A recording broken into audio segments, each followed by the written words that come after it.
వివేకానంద రెడ్డి భార్య సౌభాగ్యమ్మ పేరుతో ఉన్నటువంటిది కాస్త ల్యాండ్ వైసీపీ వాళ్ళు లాగేసుకున్నారు 2022 అంటూ నిన్న ఈనాడు ప్రొజెక్ట్ చేసిన కథనానికి రివర్స్ కథనాన్ని సాక్షి ప్రొజెక్ట్ చేసింది. పచ్చి అబద్ధపు వార్త రాసింది ఈనాడు. బరితెగింపు అన్నటువంటి దాన్ని హైలైట్ చేసుకొచ్చింది. ఇందులో ప్రధానంగా తప్పుడు వార్తలు వండి వార్చడంలో ఈనాడు మరోసారి ముందు వరుసలో నిలిచింది. వివేకా కుటుంబంపై వైకాపా పగా కథనమే అందుకు తాజా ఉదాహరణ. ఇప్పటికీ వైఎస్ సౌభాగ్యమ్మ పేరిట ఆన్లైన్లో ఉన్న భూమిని లేనట్టు ఎల్లో మీడియా చిత్రీకరించి, పైగా మాజీ సీఎం వైఎస్ జగన్ హయాంలో ఇతరుల పేరుతో మ్యూటేషన్ చేశారని, అప్పటి తహసీల్దార్ మాధవ కృష్ణారెడ్డి లాంటి చర్యలకు పాల్పడ్డారంటూ తప్పుడు ప్రచారానికి తెగబడింది.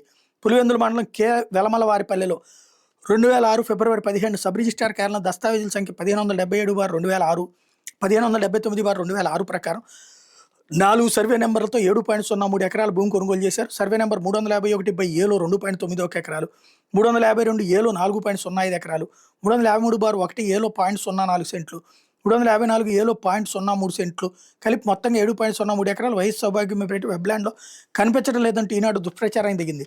వైఎస్ సౌభాగ్యమ్మ పేరుతో ఉన్న భూములను ల్యాండ్ కన్వర్షన్ చేయాలంటూ 2018లో దరఖాస్తు చేసుకున్నారు. ఆ మేరకు 65,000 చలానా చెల్లించారు. ఆ ఫైల్ను పరిశీలించిన అప్పటి జమ్మలమడుగు ఆర్డీఓ ద్వారా 2018 మార్చి 20న ల్యాండ్ కన్వర్షన్ కూడా అయింది.